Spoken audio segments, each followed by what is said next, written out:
मानस कथा श्रृंखला में आप समस्त श्रोताओं का स्वागत है। आइए हम सभी लोग तन्मय होकर के प्रभु श्री राम की उस लीला कथा में प्रवेश करें।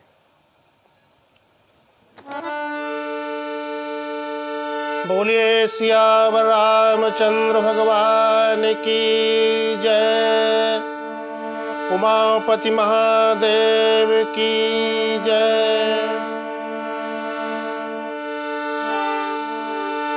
कर्पूर गौरम करुणावतारम संसार सारम भुजगेन्द्रहारम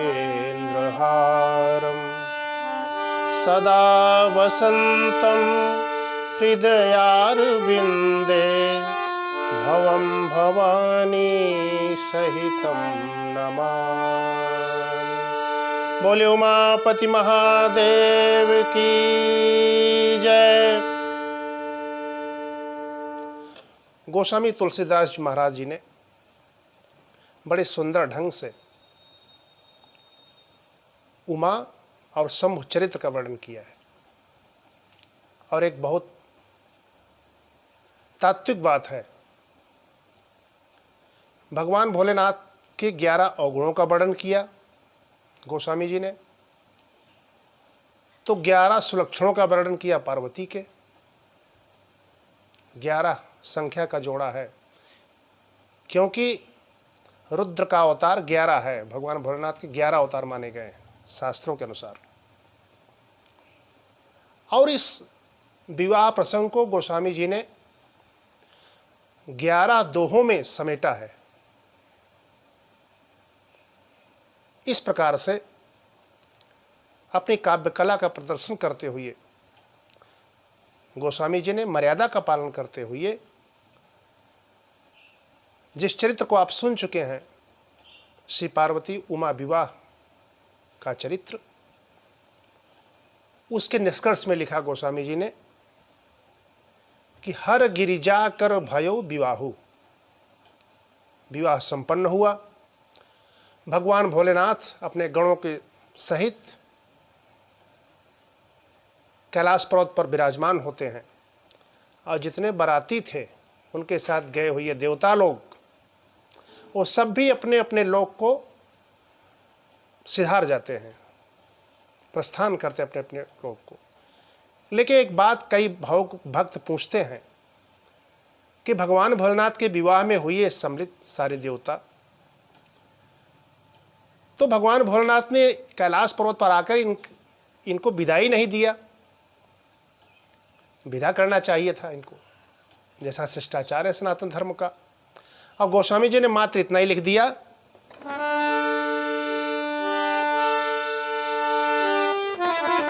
जब ही शंभु कैलास ही आए, जब ही शंभु कैलास ही आए, सुर सब निज निज लोक सिधाए, सुर सब निज निज लोक सिधाए। तो बाबा कहते हैं गोस्वामी बाबा कि हमारे बाबा बड़े अवघड़ हैं। इन्होंने सोचा कि अपने विवाह में मैंने तो किसी को निमंत्रण पत्र नहीं भेजा था। जैसे कि रीति है, दूल्हे की तरफ से बरपक्ष की ओर से सबको निमंत्रण जाता है, तो जब निमंत्रित होकर के सारे बाराती आते हैं तो उनकी विदाई का भी प्रसंग लोग लिखते हैं, विदाई भी उनकी होती है। लेकिन बाबा ने कहा, गोस्वामी बाबा ने, कि जो हमारे भोले बाबा की बारात में सब बिना चिट्ठी के आए हुए हैं, बिना निमंत्रण के आए हुए हैं, तो विदाई भी अपने आप कर लें। बाबा को क्या चिंता इसकी, उनकी गृहस्थी बस गई। इसलिए जब निमंत्रित नहीं हुई है तो विदाई का ही प्रसंग नहीं लिखा। सिर्फ इतना लिखा कि सुर सब निज निज लोक सिधाए। प्रसंग को आगे बढ़ाते हैं और कहते हैं, करहि विविध विधि भोग विलासा, करहि विविध विधि भोग विलासा, गणन समेत बसहि कैलासा, गणन समेत बसहि कैलासा। विविध विधि भोग विलास करते हैं। भोग विलास का वर्णन गोस्वामी जी नहीं करते, मर्यादा के संत हैं, क्योंकि ये जगत के माता पिता हैं। संस्कृत विद्वानों ने लिखा है कि वागर्थाविव संपृक्तौ वागर्थ प्रतिपत्तदे, जगतः पितरौ वंदे पार्वती परमेश्वरौ। रघुवंशम में लिखा है कालिदास जी ने। ये जगत के माता पिता हैं, तो जो जगत का माता पिता है उसका श्रृंगार का वर्णन किस प्रकार से विहार करते हैं अनंत काल तक, गोस्वामी जी क्यों करें। सिर्फ इतना ही लिखा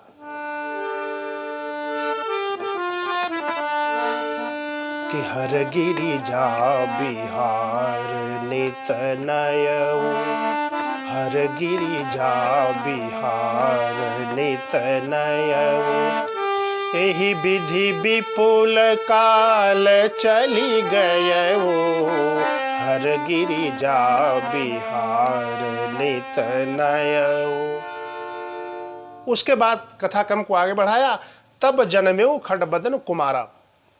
कार्तिकेय महाराज का जन्म होता है। इनके 6 मुख हैं। शास्त्रकार कहते हैं कि 5 मुख भगवान भोलेनाथ के और 1 मुख माता पार्वती का। और कथाओं में है कि इनको 6 कृतिकाओं ने पाला, इसलिए इनका नाम खडानन हुआ इत्यादि। इनका चरित्र संक्षेपीकरण इनके चरित्र का करते हैं गोस्वामी जी, और कहते हैं कि आप सब लोग कार्तिकेय महाराज के पराक्रम का वर्णन, इनके जन्म की कथा इत्यादि सब सुन चुके हैं। इसलिए आइए इनको एक छंद के माध्यम से समास विधि से आपके सामने प्रस्तुत करता हूँ। जगजान खण्मुख जन्म कर्म प्रताप पुरुषारथ महा, जगजान खण्मुख जन्म कर्म प्रताप पुरुषारथ महा। तेहि हेतु मैं वृष के तु सुत कर चरित संक्षेप ही कहा, तेहि हेतु मैं वृष के तु सुत कर चरित संक्षेप ही कहा। जगजान खण्मुख जन्म कर्म प्रताप पुरुषारथ महा। ये परम पुरुषार्थी थे, इनके प्रताप को कौन नहीं जानता है। इन्होंने अल्प काल में ही, अल्प उम्र में ही तारकासुर का वध किया, इसीलिए इनका जन्म हुआ था। अब देखिए, कार्तिकेय महाराज के रूप में मैया पार्वती और भोलेनाथ के परिवार में पुरुषार्थ का जन्म हुआ। इसके तात्विक अर्थ की ओर विचार करें तो भगवान भोलेनाथ विश्वास के देवता हैं और पार्वती मैया श्रद्धा है। श्रद्धा और विश्वास का मिलन हुआ तब पुरुषार्थ का जन्म हुआ। अर्थात जिसके जीवन में श्रद्धा नहीं है वो भटकता रहेगा। जैसे सती प्रसंग में आपने सुना, अश्रद्धा उत्पन्न हो गई मोहभस सती के जीवन में, तो उनको न तो राम का स्वरूप ही अच्छा लगा, संशय में पड़ गई, न तो उनका चरित्र ही इनको ठीक ढंग से जान पड़ा और कथा भी ठीक से नहीं सुना, क्योंकि अश्रद्धा थी जीवन में। तो अश्रद्धा को भटकना पड़ता है। और जब पार्वती के जन्म में आई ये, तो इनको भरपूर श्रद्धा मिली, भक्तिमयी श्रद्धा मिली। तब इनको विश्वास भी हो गया अपने पति के वचनों पर। वहाँ तो समझाते रहे भगवान भोलेनाथ, नहीं समझी। और यहाँ पर इनको अपूर्व दृढ़ विश्वास है भोलेनाथ के ऊपर। तो जहाँ श्रद्धा और विश्वास का मिलन हुआ वहाँ पुरुषार्थ पैदा हो गया। और पुरुषार्थ के साथ में और कौन पैदा हुआ? इनके छोटे भाई हैं गजानन जी महाराज, गणेश जी महाराज, उनकी उत्पत्ति होती है। तो पुरुषार्थ के रूप में कार्तिकेय जी और बुद्धि के रूप में, विवेक के रूप में श्री गजानन जी महाराज, गणेश जी महाराज। तो जिस परिवार में पुरुषार्थ हो, लेकिन पुरुषार्थ के अंदर इस दुनिया में 4 पुरुषार्थ माने गए हैं, धर्म, अर्थ, काम और मोक्ष। आप बहुत प्रतिभाशाली हैं, बड़े वीर हैं, पुरुषार्थी हैं, लेकिन अगर आप विवेक से उस पुरुषार्थ का काम नहीं लेंगे, अपने पुरुषार्थ का प्रयोग और विवेक से नहीं करेंगे, तो आपका पुरुषार्थ निष्फल हो जाएगा। जैसे पुरुषार्थी तो राक्षस लोग भी थे, तपस्या करते थे, उग्र तपस्या करते थे, पुरुषार्थ थोड़ी कमी थोड़ी थी उनमें, देवताओं से भी उग्र तपस्या किया करते थे, लेकिन वो निष्फल क्यों होती थी? क्योंकि उसमें विवेक का प्रयोग नहीं होता था। लेकिन भगवान भोलेनाथ के परिवार में तो पुरुषार्थ भी है और गणेश जी के रूप में विवेक भी है। किस प्रकार से? जो सुमिरत सिद्धि होय, गणनायक करिबर बदन, करऊ अनुग्रह सोय, बुद्धि राशि शुभ गुण सदन। ये बुद्धि की राशि है, अर्थात पुरुषार्थी हैं कार्तिकेय जी और गणेश जी की बुद्धि है, तो बुद्धि और पुरुषार्थ, विवेक और पुरुषार्थ दोनों उस परिवार में है, श्रद्धा विश्वास उस परिवार में है, तब इनकी गृहस्थी बहुत बढ़िया चलेगी, बाबा लिखते हैं। और बढ़िया क्यों न चले? जहाँ पर इनके शुभ गुण सदन, शुभ लक्षणों से युक्त विवेक है, गणेश जी हैं, वहाँ पर तो अगर विरोधी है इनकी सवारियाँ तो भी कोई चिंता की बात नहीं है। आप जरा देखिए, बाबा भोलेनाथ की सवारी है नंदी बैल और माता की सवारी है सिंह, दोनों में विरोधाभास है। अगर बैल को देख ले तो सिंह खा जाएगा। कार्तिकेय महाराज की सवारी है मयूर, मोर, और बाबा के गले में लिपटा रहता है सांप, चर्म की बेल्ट भी सांप की है। अगर कहीं छूट गया कार्तिकेय महाराज जी का वो वाहन तो बाबा की बेल्ट गई, बाबा तो नंगे धड़ंगे हो जाएंगे, दिगंबर हो जाएंगे। तमाम विसंगतियां हैं। चूहा है गणेश जी की सवारी, अगर बाबा के गले का सांप खदेड़ ले चूहे को तो गए, ये तो बिना वाहन के हो जाएंगे गणेश जी। लेकिन ऐसा कुछ होता नहीं है, क्योंकि अन्नपूर्णा है वहाँ पर, सब गृहस्थी को कंट्रोल करने वाली हैं। यहाँ क्या नहीं, इस परिवार में बाबा संदेश देते हैं कि हमें अपने पारिवारिक वातावरण में सामंजस्य रखना चाहिए। और कैसे रखेगा, कैसे रहेगा सामंजस्य?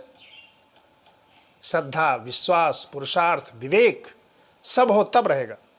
बड़ी चरधारी लिखा गोस्वामी जी ने, जहाँ सुमति है वहाँ संपत्ति भी है, जहाँ सुमति तहाँ संपत्ति नाना, जहाँ सुमति तहाँ संपत्ति नाना, जहाँ कुमति तहाँ विपत्ति निदाना, जहाँ कुमति तहाँ विपत्ति निदाना। जहाँ कुमति है परिवार में वहीं विपत्ति है, और जहाँ पर सुमति है वहाँ पर सारी संपत्ति है। इस समय तो बहुएं भी गणेश महाराज जी की धर्मपत्नी, रिद्धि सिद्धि सब आई हैं, चकाचक है बाबा का परिवार। और इसकी फलश्रुति बाबा लिखते हैं गोस्वामी जी, एहे उमा शंभु विवाह जे नर कहहि सुनहि जे गावहि, यह उमा शंभु विवाह जे नर कहहि सुनहि जे गावहि, कल्याण काज विवाह मंगल सर्वदा सुख पावहि, कल्याण काज विवाह मंगल सर्वदा सुख पावहि। भगवान भोलेनाथ और मैया पार्वती के विवाह का वर्णन जो कहता है, सुनता है, पढ़ता है, उसके जीवन में हर उत्सव में कल्याण होता है। बाबा लिखते हैं, चरित सिंधु गिरिजा रमन वेदन पावहि पार, बरनय तुलसीदास किमी अतिमति मंद गंवार, अतिमति मंद गंवार। इनका चरित्र अगम है, अपार है, कौन वर्णन कर सकता है। तुलसीदास की ऐसी क्या हिम्मत है कि क्या सामर्थ्य है कि उनका वर्णन कर दे। लेकिन इनके ऊपर जब कृपा हो जाती है भगवान की, तभी कोई वर्णन कर सकता है। कबीर जी तो लिखते हैं, धरती कहूँ कागज करूं, लेखनी करूं बनराय, सात समुद्र की मसी करूं, हरि गुण लिखा न जाए। अगर समूची धरती ही कागज बन जाए और समस्त वन वनस्पतियां लेखनी बन जाएं और स्याही बना ली जाए सातों समुद्रों की, अगर उससे भी इनका गुण लिखा जाए तब भी कोई लिख नहीं सकता है। और शिव महिम ने स्तोत्र में लिखा है विद्वानों ने, अस्ति गिरि समम स्यात् कज्जलम सिंधु पात्रे, सुर तरुअर शाखा लेखनी पत्र मुर्वी, लिखति यदि गृहीत्वा शारदा सर्वकालम, तदपि तो गुणानामीशु पारम न याति। आपके गुणों का कोई पार नहीं पा सकता है। यदि शारदा स्वयं सरस्वती लिखे आपके गुणों को, तब भी नहीं पार पा जा सकता है। यह शंभु चरित्र है। बोले उमापति महादेव की जय। यहां तक शंभु चरित्र का वर्णन किया गोस्वामी जी ने। कथा को आगे बढ़ाते हैं और लिखते हैं, शंभु चरित सुनि सरस सुहावा, शंभु चरित सुनि सरस सुहावा, भरद्वाज सुमनयति भावा, शंभु चरित सुनि सरस सुहावा। भगवान भोलेनाथ के चरित्र को सुनकर के भरद्वाज के नेत्रों से झरझर आंसू बह रहे हैं। याज्ञवल्क्य जी ने देखा कि हमारा श्रोता बिल्कुल भाव विभोर हो गया है, वो हिल नहीं रहा है। और उनके भाव को देख करके ही भरद्वाज जी ने, याज्ञवल्क्य महाराज ने कहीं भरद्वाज जी को संबोधित नहीं किया, क्योंकि कहीं संबोधित करूं भरद्वाज संबोधन से तो कहीं इनका ध्यान न टूट जाए, तो इनके ध्यान तोड़ने का पाप हमको लगेगा। इसलिए कहीं इतने प्रसंग में संबोधित नहीं किया है भरद्वाज जी को। और देखा कि भरद्वाज जी के एक एक रोम पुलकित हो गए, आंखों से आंसू झरझर बह रहे हैं। तब एक बात कही भरद्वाज जी से, धीरे धीरे जगे अपनी स्थिति में आए भरद्वाज जी से। तब याज्ञवल्क्य जी ने कहा कि भरद्वाज जी, आप धन्य हैं, अहो धन्य तव जन्म मुनीषा, तुम्हें प्राण संप्रिय गौरीशा। मैंने टेस्ट कर लिया, चेक कर लिया कि तुम्हें भगवान भोलेनाथ प्राणों के समान प्रिय है, प्राणों से अधिक प्रिय है। अब आप कहेंगे कि प्रश्न तो भरद्वाज जी ने दूसरा पूछा था। प्रश्न पूछा था कि राम कवन प्रभु पूछो, तो ही राम को राम कथा पूछी थी और यहां पर इन्होंने शिव कथा कह दी। तो जो प्रश्न था उसका उत्तर तो ठीक दिया नहीं, ऐसा विषयांतर क्यों कर दिया याज्ञवल्क्य जी ने। तो बाबा गोस्वामी जी कहते हैं याज्ञवल्क्य जी के माध्यम से कि हे भरद्वाज, आपने राम कथा पूछी और मैंने शिव कथा कही। वो इसलिए कि मैं पहले टेस्ट करना चाहता था कि तुम्हें शिवजी कितने अच्छे लगते हैं, शिव कथा कितनी पसंद है आपको। क्योंकि जिस श्रोता को शिव पसंद नहीं है, राम भी उसको पसंद नहीं है। भगवान राम तो स्वयं कहते हैं कि जो मेरे भगवान भोलेनाथ को प्रिय नहीं है वो मेरा प्रेम पात्र हो ही नहीं सकता है। इसलिए इस दोहे के माध्यम से कहा, प्रथम ही मैं कहीं शिव चरित, बूझा मरम तुम्हार, तुम्हारा मर्म बूझने के लिए मैंने शिव चरित्र कहा। अगर बीच में आप टोक देते कि नहीं आप रामचरित्र कहिए तो मैं कथा ही नहीं सुनाता आपको। असत पूछो तो अगर मेरे जैसा श्रोता होता तो तुरंत बीच में उठकर खड़ा हो जाता, क्योंकि आजकल के श्रोता संशय बहुत करते हैं। बीच में ही पूछ लेते कि महाराज गलत कर रहे हो आप, मैंने प्रश्न दूसरा पूछा है, आप उत्तर दूसरा दे रहे हो। लेकिन धन्य है भरद्वाज, एक बार वक्ता शुरू हो गया तब उसी के भाव में समर्पित कर दिया अपने आप को। प्रथम ही मैं कही शिव चरित बूझा मर्म तुम्हार।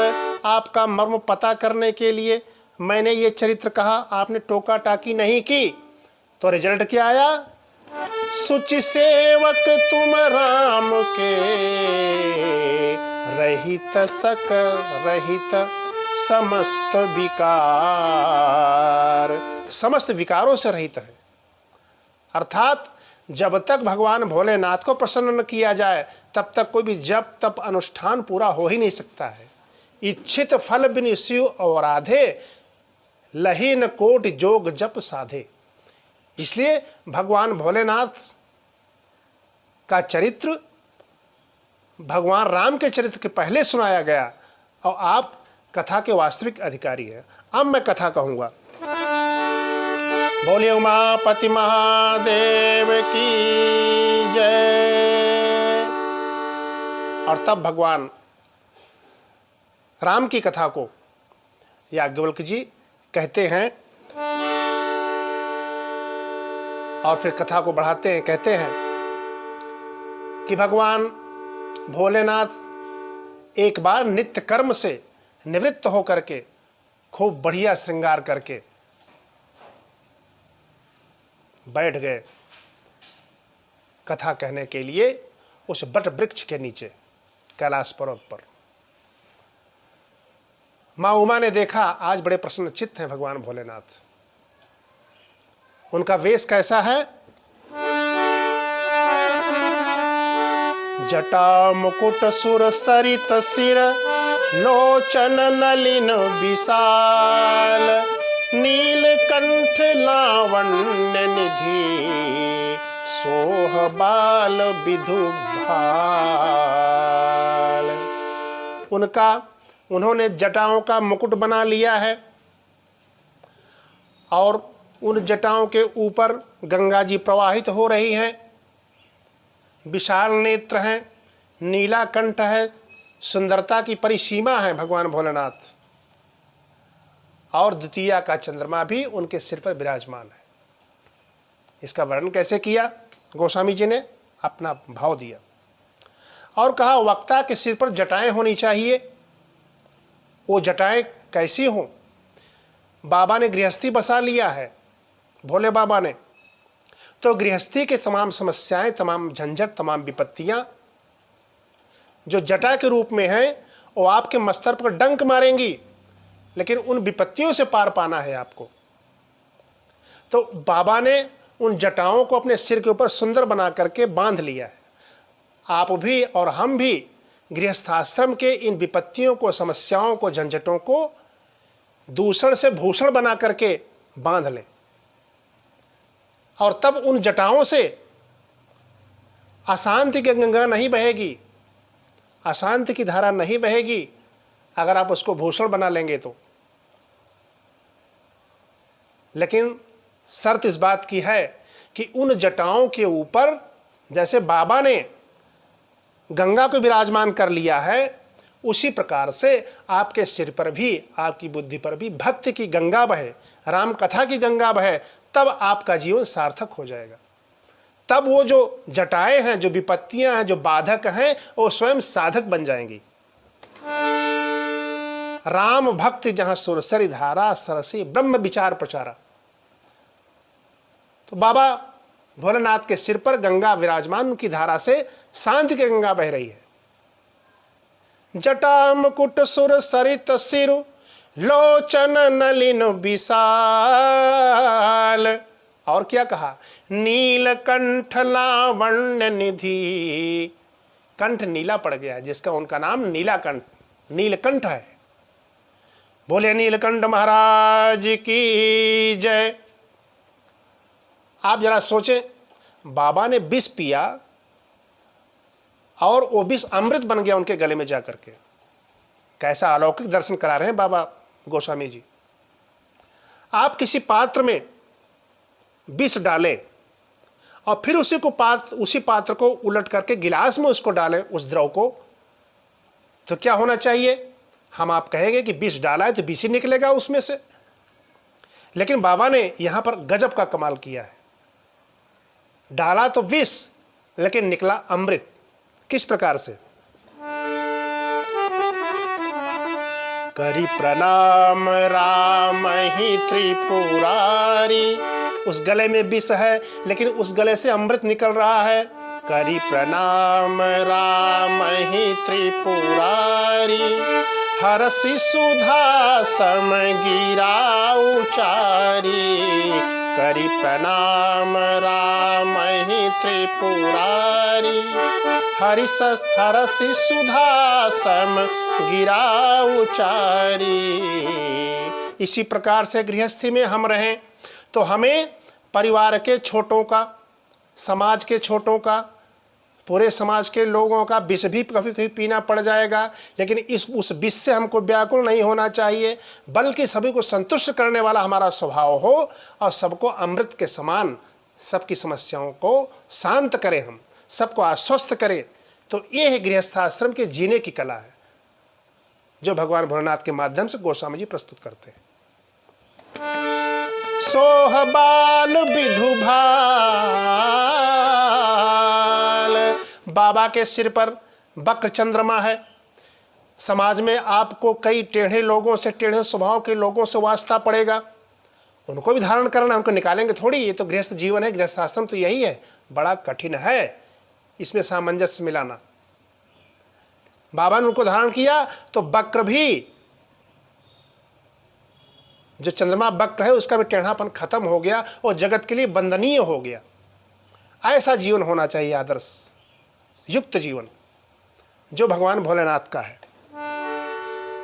ऐसे वक्ता हैं और श्रोता के रूप में माता भवानी गई उनके पास में, देखा बड़ा अच्छा अवसर है। बैठे सोहता मरिपु कैसे, धरे शरीर शांत रस जैसे। अच्छा अवसर पाया पार्वती में ने। पार्वती भलयो सर जानी, पार्वती भलयो सर जानी। गई शंभु पहि मातु भवानी, गई शंभु पहि मातु भवानी। अच्छी श्रद्धा देखा भगवान भोलेनाथ ने तो उनको सादर सम्मान किया उनका। पहले तो सन्मुख शंकर आसन दीना सती प्रसंग में लिखा, लेकिन यहाँ पर क्या किया? बाम भाग आसन हर दीना, बाम भाग आसन हर दीना। और प्रश्न पूछ लिया कि हे भगवान, आप नाराज मत होइएगा, अब मैं राम कथा सुनना चाहती हूँ, क्योंकि उस तत्व को समझ गई हूँ कि राम कथा से ही जीवन का भला हो सकता है। एक जीवन तो गया, लेकिन अब इस जीवन को तो हम सार्थक कर लें।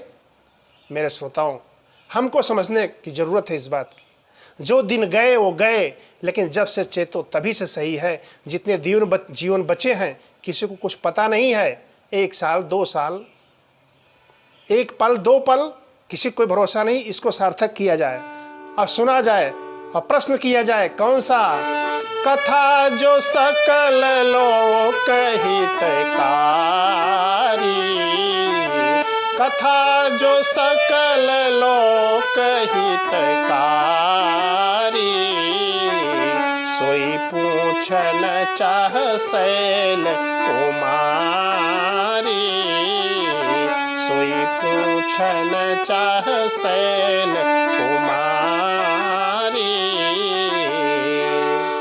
और कौन सा प्रश्न पूछती हैं, किस ढंग से पूछती हैं, इसकी विस्तृत चर्चा आइए इस श्रृंखला की अगली कड़ी में बोलिए सियावर रामचंद्र भगवान की जय।